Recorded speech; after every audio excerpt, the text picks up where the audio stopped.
Esse é o ano de 2014, eu espero que você tenha passado um bom final de ano. Começamos então a procurar a Deus, essa busca de Deus. O livro de Eclesiastes, capítulo 3, verso 11, ele diz que Deus, ele colocou a eternidade no coração do homem. Ele colocou no homem a capacidade de conhecê-lo e, acima de tudo, uma necessidade de buscá-lo, de tal maneira, como nós vimos até no vídeo, que o coração do homem ele somente pode ser completamente satisfeito se ele está em Deus. Assim sendo, nós empreendemos, todos nós, de uma maneira ou de outra, nós empreendemos uma jornada espiritual na vida. Nós procuramos saciar essa sede, nós procuramos preencher esse vazio que existe no coração de cada um de nós, e também, como o vídeo diz, muitas vezes nós o fazemos por meio de caminhos estranhos. Enquanto eu preparava esta mensagem, que é a primeira de uma série que nós vamos tratar agora em janeiro, a mensagem do Deus que se revela, eu pude deparar com algumas manifestações estranhas, algumas buscas bastante estranhas, e eu tenho certeza que você as conhece muito bem. Buscas que vão desde romarias, desde peregrinações a lugares sagrados.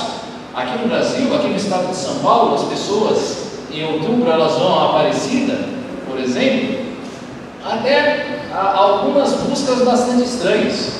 Por exemplo, no mosteiro, no convento das Irmãs Clarissas de Setúbal, lá em Portugal, é bem conhecido de que as noviças, aquelas que vão entrar no caminho das freiras, vão se tornar freiras, elas estão se preparando para isso, elas são forçadas, por exemplo, a comer no chão como prova de humildade. Isso é um sinal de uma busca, de uma maneira ou de outra. Elas estão buscando algo maior que elas. Quando você vai para o Oriente, então, as coisas ficam ainda mais estranhas. Existe um guru na Índia chamado Prahlad Gita, que ele alega, ele tem hoje 83 anos, e ele alega que por 70 anos da sua vida ele não se alimentou de absolutamente nada. Ele está fazendo jejum há 70 anos.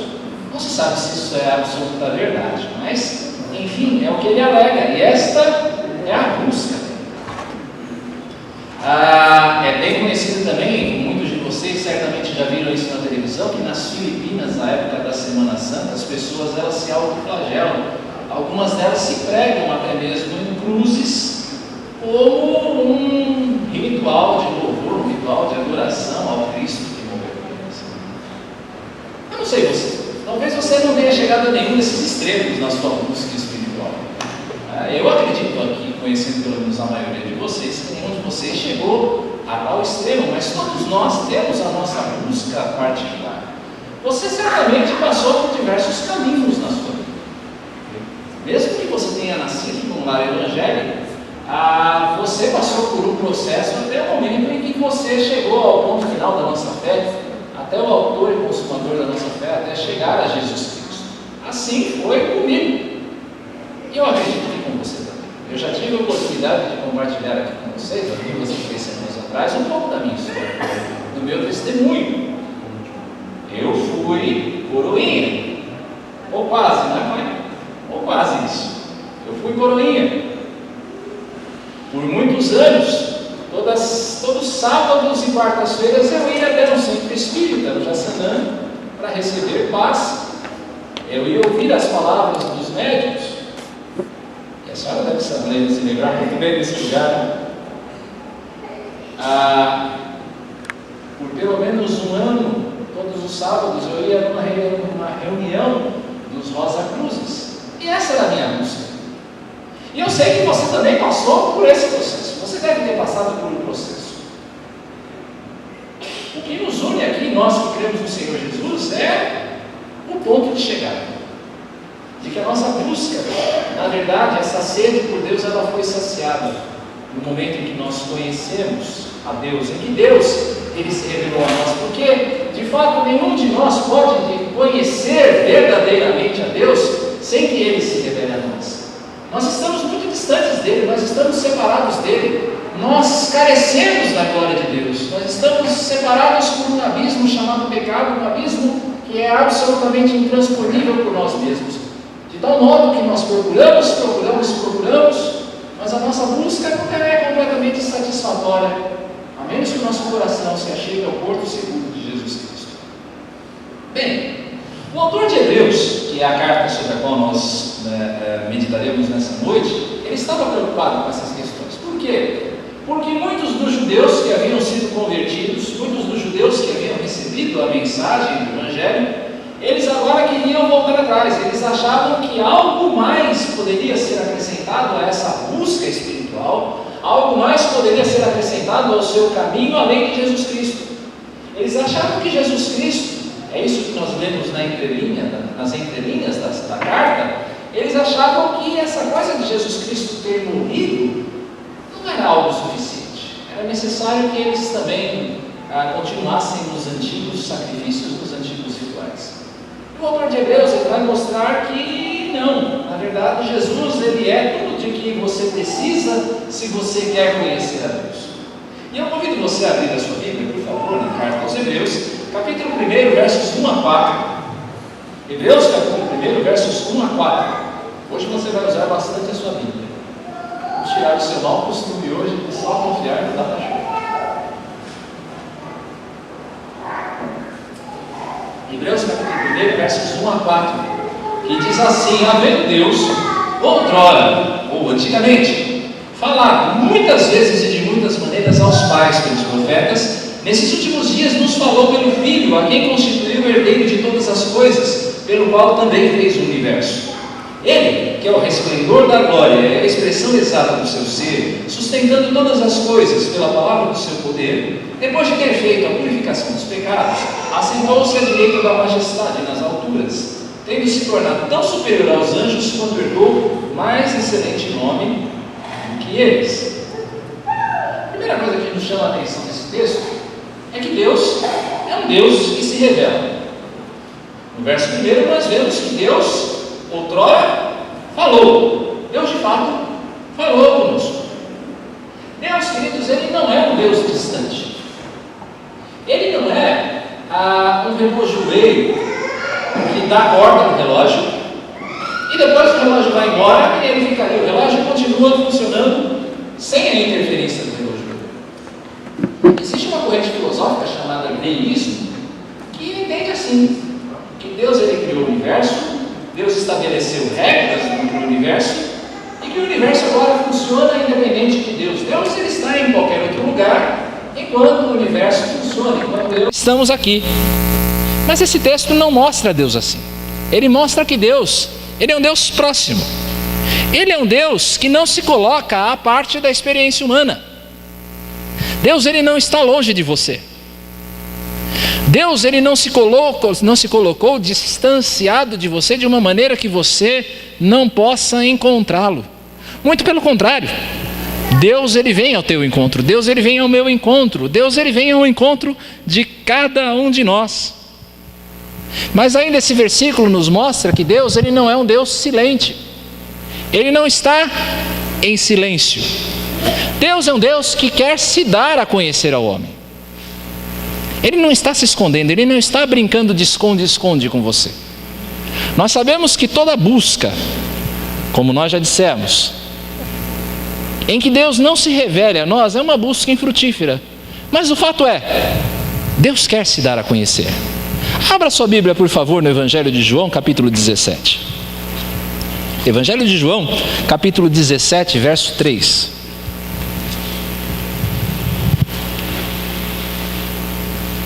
João 17, verso 3 diz assim: o Senhor Jesus orando uma última vez pela sua igreja, ele diz assim: e a vida eterna é esta, que te conheçam, a ti, o único Deus verdadeiro, e a Jesus Cristo a quem enviaste. Deus deseja que você o conheça. Deus deseja que você se aproxime dele. Deus é um Deus que quer se comunicar conosco. Em resumo, é isso que nós estamos mostrando. Se nós estamos falando da procura de Deus esse ano, e se nós estamos falando nesse mês do Deus que se revela, você precisa saber que Deus é um Deus que se comunica. Deus é um Deus que fala.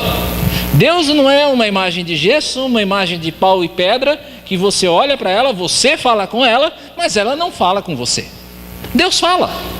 Deus se comunicou conosco. Mas como é que Deus se comunica? Esse mesmo versículo mostra dois momentos dessa comunicação de Deus. antigamente, né? Deus falou outrora, e como Deus fala agora. Deus falou antes e Deus fala agora. A quem Deus falou antes, conforme o texto? Você consegue identificar aí, no verso 1? Aos pais. E quando o autor de Hebreus, que nós não sabemos quem é, ele fala que Deus nos falou por meio dos pais, ele está se referindo aos patriarcas do Antigo Testamento. Ele está falando de Abraão, ele está falando de Moisés, ele está falando de Jacó e de todos aqueles heróis da fé que você lê no próprio livro de Hebreus ou no Antigo Testamento. Hoje, entretanto, Deus não fala simplesmente a Abraão, a Isaac e a Jacó. Deus, ele não fala tão somente a um povo. Deus fala a nós. Deus falou a nós, diz o verso 1. Deus ainda fala conosco como ele falou com os pais. É interessante isso, não é? Às vezes você olha e diz, poxa, hoje em dia as nuvens não se abrem mais e Deus não vem aquela voz de filme do Charlton Heston, não é? Porém, Deus continua a falar conosco da mesma maneira como ele falou com os pais. Desculpem, Deus continua a falar conosco assim como ele falou com os pais. A maneira mudou, e é o que a gente fala agora. Como é que Deus falava antes? Muitas vezes e de muitas maneiras. Há uma grande variação no Antigo Testamento. Deus falava por meio dos profetas, homens de Deus falando. Deus falava por meio de sinais. Deus falava até mesmo por meio de uma mula. E aí vale sempre aquela ilustração alegre, não é? Para a pessoa que tem medo de evangelizar, tem medo de falar de Jesus. Deus falou através de uma mula. Ele pode falar através de você também. De mim também. Mas esse fato de que Deus falava muitas vezes de muitas maneiras, mostra que essa revelação do Antigo Testamento era uma revelação incompleta. Era uma revelação imperfeita. Era uma revelação que, na verdade, era apenas uma sombra das coisas que ainda haveriam de vir. Mas hoje, agora, segundo o verso 1 do nosso texto, Deus nos fala de uma só maneira. A revelação de Deus, então, é uma revelação definitiva. É uma revelação final. E você não deve ficar por aí esperando novas revelações da parte de Deus. Se Ele quiser, Ele pode fazer isso. Não vamos excluir o poder de Deus. Porém, o nosso texto mostra que essa revelação de Deus é uma revelação final, ela acabou, ela se encerra. Outra distinção que a gente vê no verso 1 é do agente dessa revelação. Antes Deus falou de muitas maneiras, muitas vezes pelos profetas. Deus usou homens para falar a respeito dele. Deus trouxe todo o Antigo Testamento por meio de homens, como eu e você. Você vai se lembrar, por exemplo, que por meio de Moisés, Deus trouxe a lei. Por meio de Davi, Deus trouxe os salmos. Por meio de Isaías, Malaquias, Miqueias, Deus trouxe advertências, Deus trouxe a profecia. Deus antigamente falou por meio de profetas. Mas agora Ele nos fala por meio, e esse talvez seja o ponto principal desse versículo, Deus nos fala por meio do Filho. O Filho é o mensageiro definitivo de Deus. O Filho é aquele que vem trazer a revelação definitiva, a revelação mais perfeita, não uma revelação incompleta, mas a perfeita revelação do caráter e da bondade de Deus. Se você ainda está com a sua Bíblia aberta em João, você muda para o capítulo 1 e você vai ver no verso 18 o evangelista João dizendo assim: ninguém jamais viu a Deus. O Deus unigênito, ou seja, o Filho, aquele que está no seio do Pai, é quem o revelou. E desde já então nós dizemos, se você quer conhecer a Jesus Cristo, quer conhecer a Deus, olhe para Jesus. Ninguém pode conhecer a Deus se não olhar para Jesus Cristo. Você precisa olhar para Jesus. Deus, Ele quis se revelar a você. Deus quer se revelar a você. Ele quis dar-se a conhecer. Mas esse conhecimento, ele somente é possível por meio de Jesus, o Filho de Deus. Não espere novas revelações. Tudo aquilo que você precisa saber sobre Deus está revelado em Cristo. Tudo que você precisa saber sobre Deus, eu repito, está revelado por meio de Jesus. Mas como ele se revelou em Jesus? E aí o nosso texto segue mostrando como é que Deus ele se revela em Cristo. Nosso texto vai mostrar que Jesus é o herdeiro de todas as coisas. Cristo teve um tremendo trabalho aqui nesse mundo, não é verdade? Ele morreu por mim e por você, afinal de contas, ele foi humilhado, ele humilhou-se, assumindo forma de servo. Mas por esse trabalho foi dada uma recompensa a Cristo, foi dado um pagamento a Jesus Cristo. Que pagamento é esse, segundo o texto? Ele se tornou o herdeiro de todas as coisas. O universo, todas as coisas criadas, eu e você, constituem-se na porção de herança de Cristo. Tudo aquilo que pertence ao Pai está sob o governo de Jesus. Tudo que pertence ao Pai está sob o domínio de Jesus Cristo. Você certamente conhece muito bem o texto de Mateus 28:18, quando o Senhor Jesus encontra os seus discípulos ali na grande comissão, na Galileia, e ele vai dizer: toda a autoridade me foi dada nos céus, na terra e debaixo da terra. Toda a autoridade me foi dada. Salmo 2, versos 6 a 9, se você quiser abrir, ele diz assim: eu, porém, constituí, diz o Senhor, o meu rei sobre o meu santo monte Sião.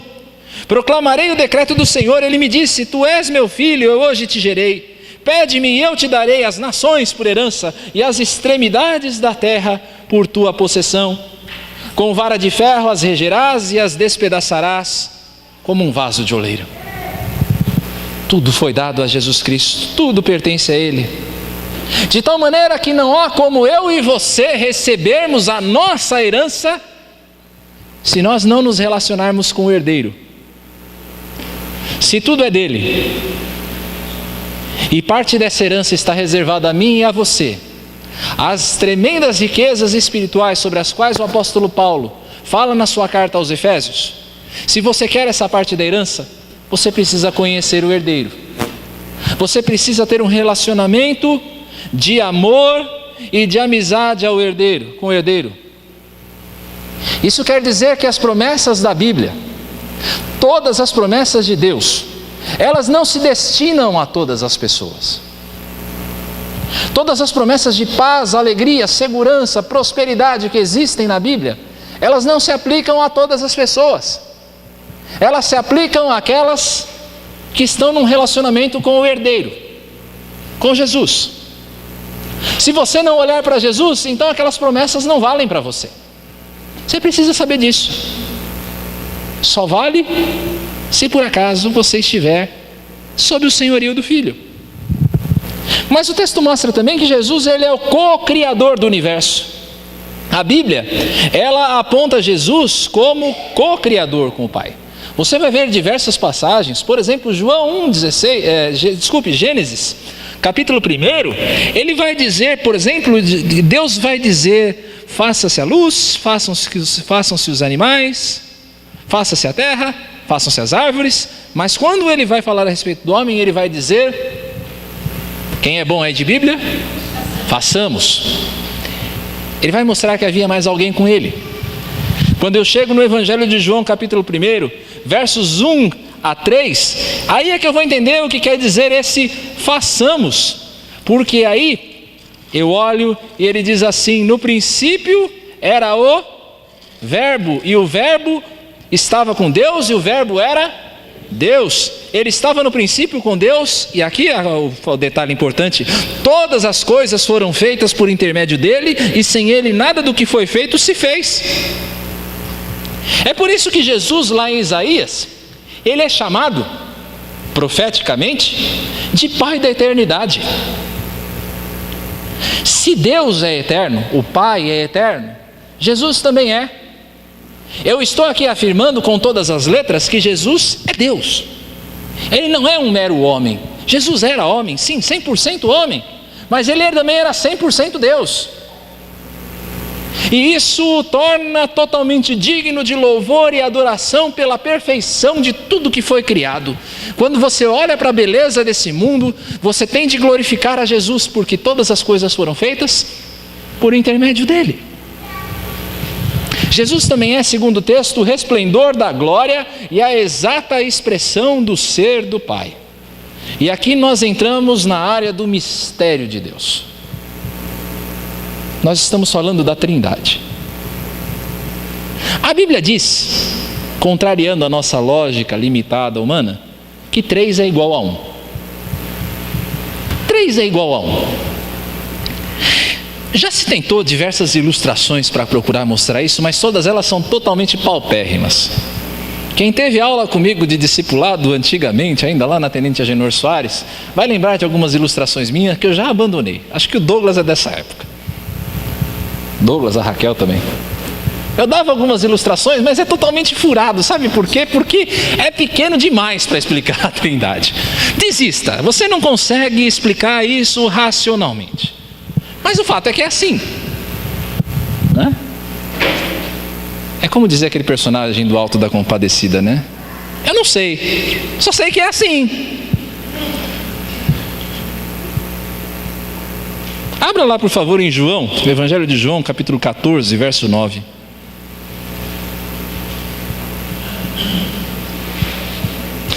Disse-lhe Jesus: Filipe, há tanto tempo estou convosco que não me tendes conhecido?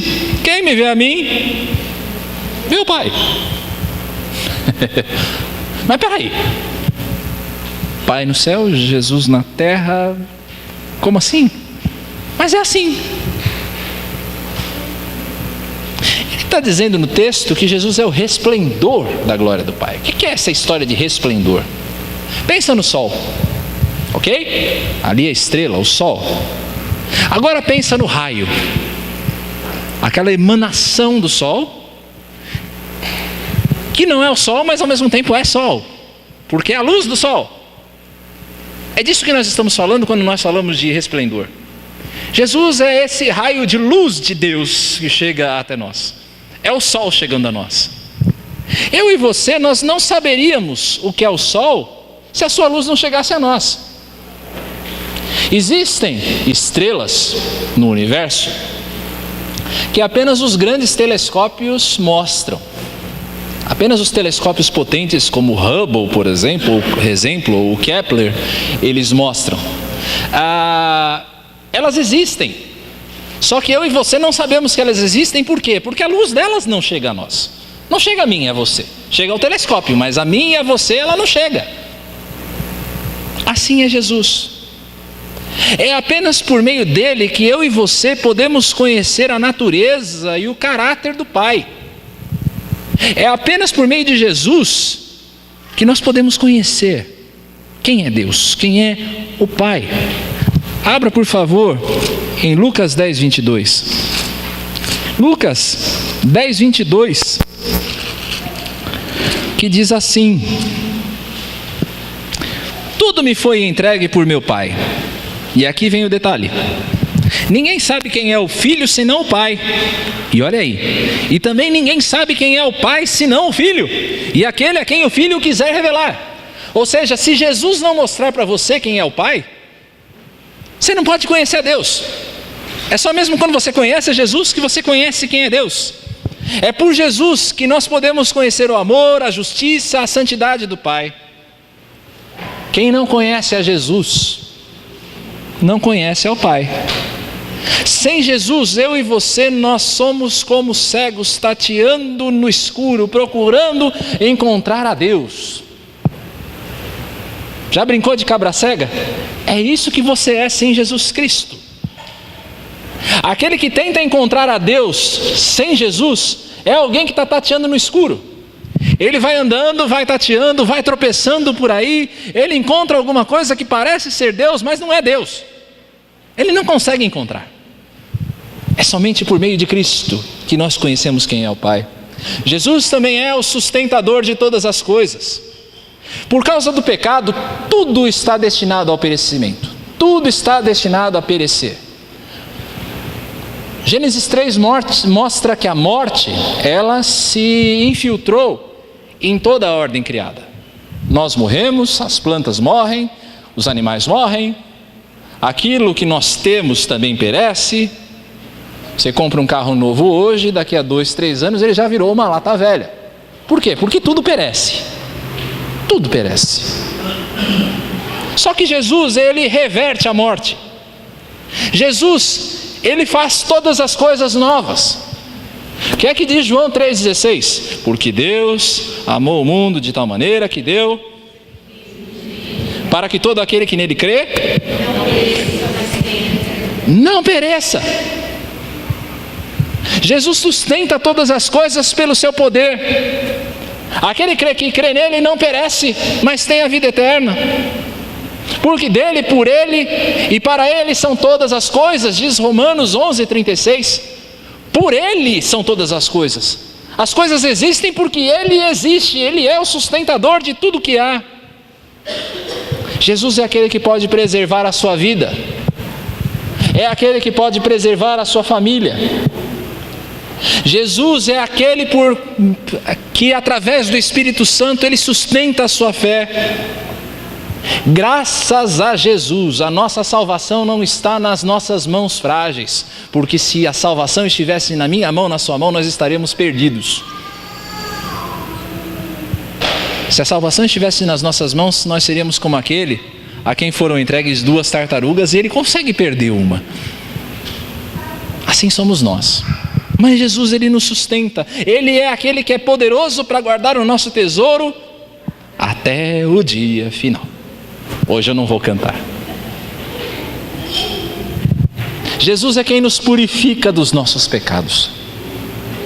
Jesus é a consumação do plano de Deus para redimir o homem pecador.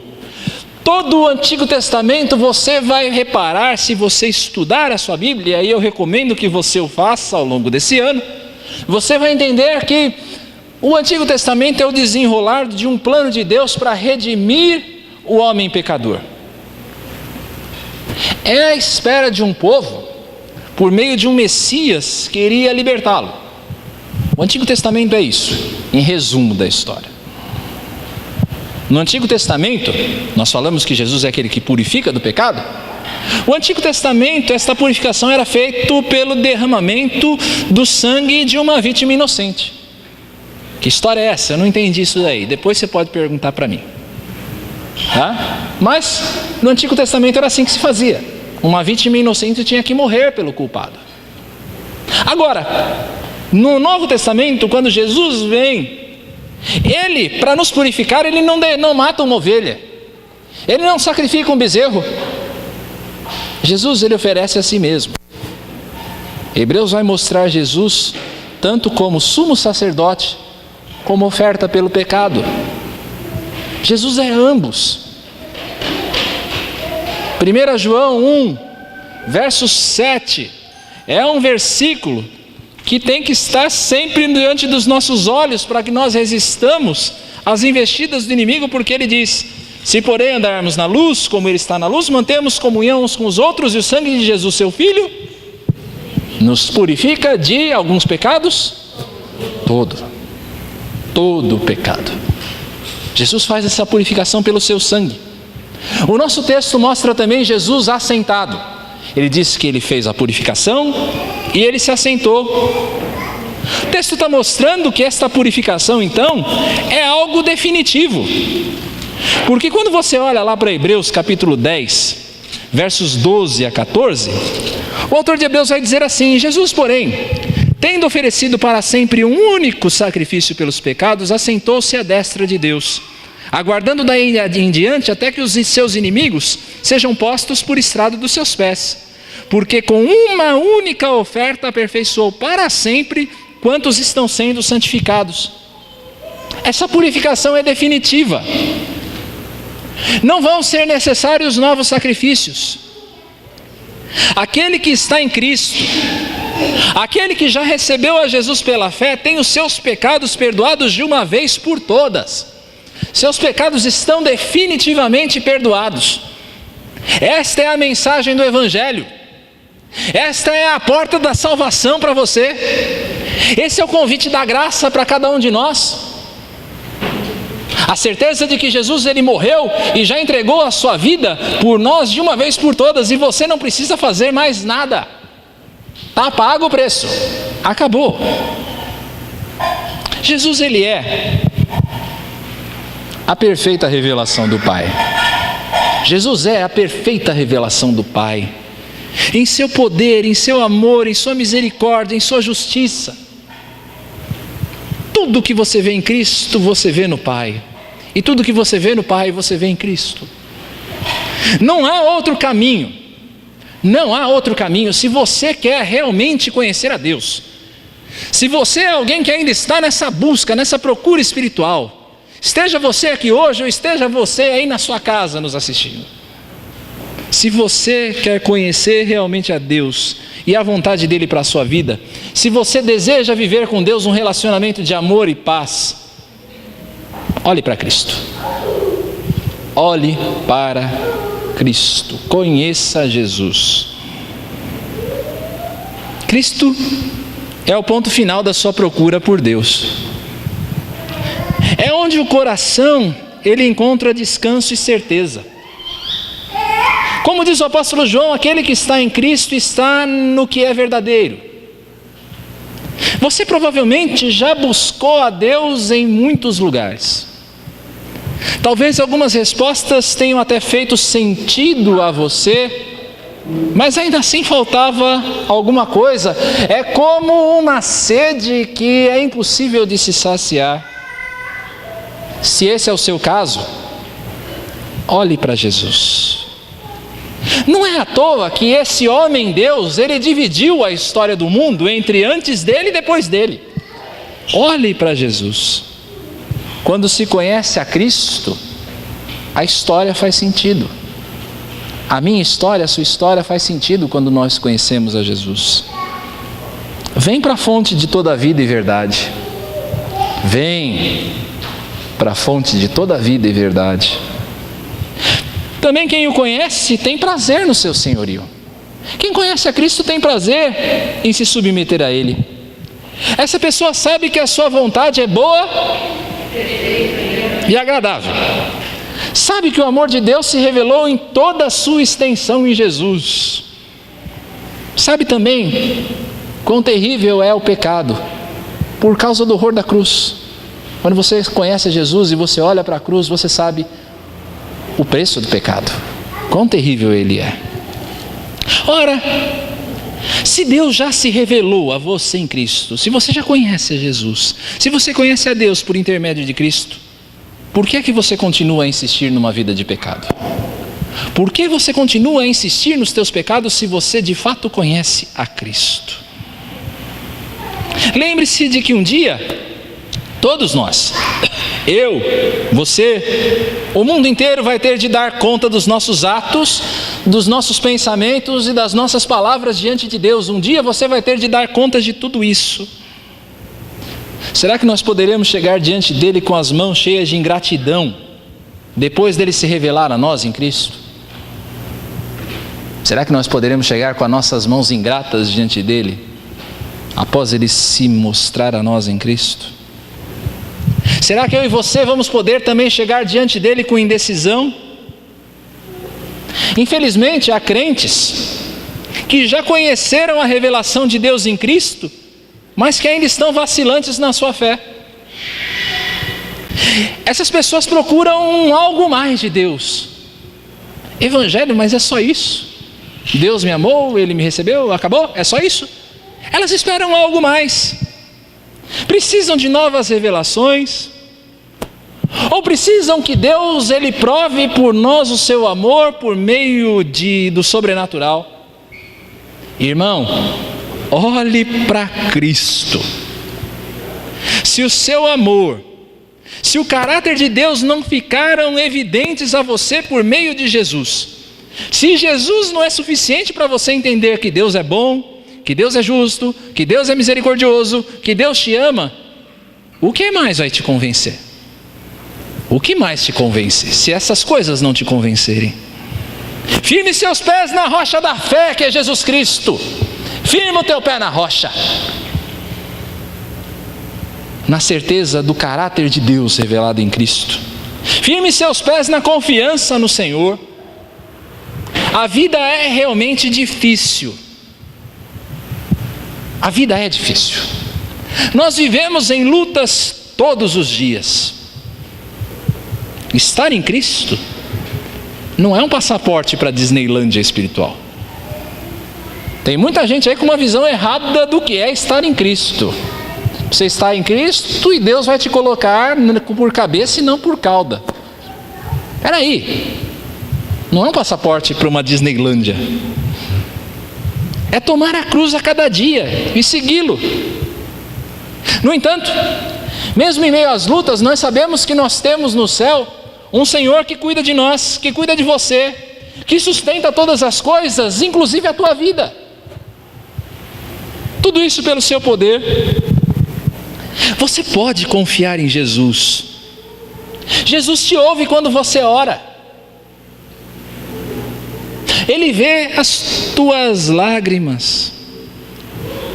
Vá a Jesus em busca de consolo. Vá a Jesus em busca de ânimo. Jesus provou da nossa humanidade e Ele conhece muito bem o que é o sofrimento.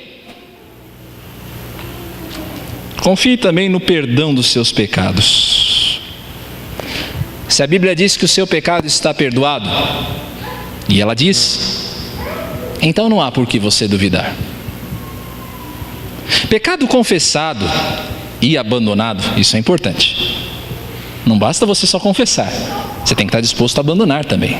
Isso é arrependimento. Pecado confessado e abandonado é pecado apagado pela borracha da cruz. Apagou, não existe mais. Não há mais condenação para os que estão em Cristo Jesus. Você pecou? Confesse. Ele é fiel e justo para nos perdoar os pecados e nos purificar de toda injustiça, não de algumas, mas de toda injustiça. Ele é fiel e justo para isso, se você confessar os seus pecados. Deixe de viver debaixo do peso da culpa. Deixa essa culpa para lá. É para a liberdade e a alegria que eu e você fomos chamados, não para vivermos esmagados debaixo do peso do pecado. Você não foi chamado para viver esmagado debaixo do peso da lei. Você foi chamado para a verdadeira liberdade que há em Cristo Jesus. E a nós? A nós como igreja, cabe anunciar a esse Jesus que veio para revelar o Pai. Se Jesus ele vem para revelar o Pai, Jesus é revelado através de nós. Ele escolheu fazer assim. Eu, você como igreja, certamente perto de você, não necessariamente hoje, talvez sim hoje, mas certamente perto de você, no seu cotidiano, há uma pessoa que está tateando no escuro. Certamente alguém que está procurando encontrar a Deus perto de você. Alguém que tem uma sede na alma que nada nem ninguém pode saciar a não ser o Senhor Jesus. É só Jesus que pode saciar a sede dessa alma. Você pode ser o agente que vai abrir a janela para que a luz de Deus, revelada em Cristo, chegue até essa pessoa. É você quem vai abrir a janela. Você consegue imaginar um privilégio maior que este? De ser participante do plano de Deus para comunicar-se com o mundo perdido? Deus tem um propósito de se comunicar com o mundo perdido e Ele quer fazer isso por meio de você. Você consegue imaginar um privilégio maior do que esse? A minha oração é que a cada dia você possa buscar a Deus na face de Cristo. Que Ele, o Deus que se revelou em Cristo, seja a sua companhia permanente nesse ano de 2014.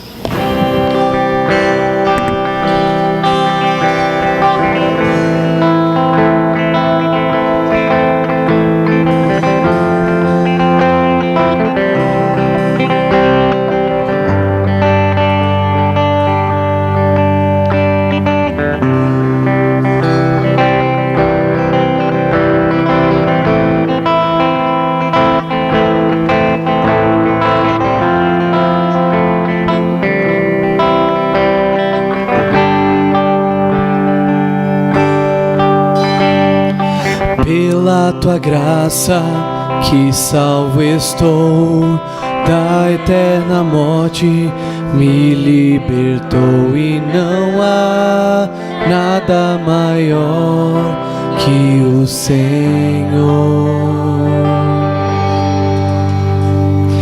Tu me escolheste para ser povo teu, para te adorar com todo o meu ser. Teu amor é luz para o meu viver, e eu ergo as minhas mãos a ti, ó Rei dos Reis. Exaltado é o Senhor por tua glória. És o Deus do meu louvor. Canto a ti, aleluia.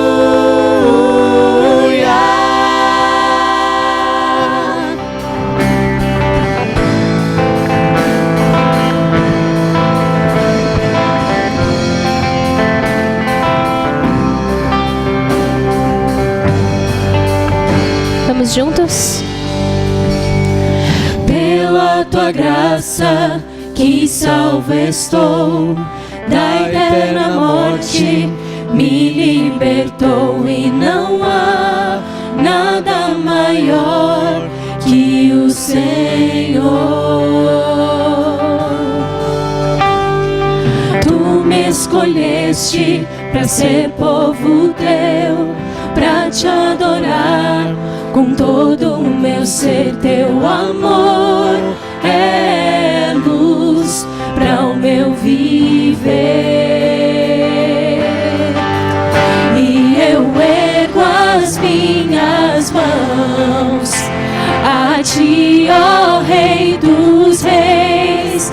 Exaltado é o Senhor por tua glória.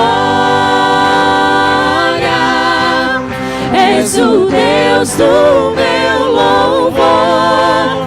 Canto a ti, aleluia. Exaltado é o Senhor por tua glória. És o Deus do meu louvor. Canto a ti, aleluia.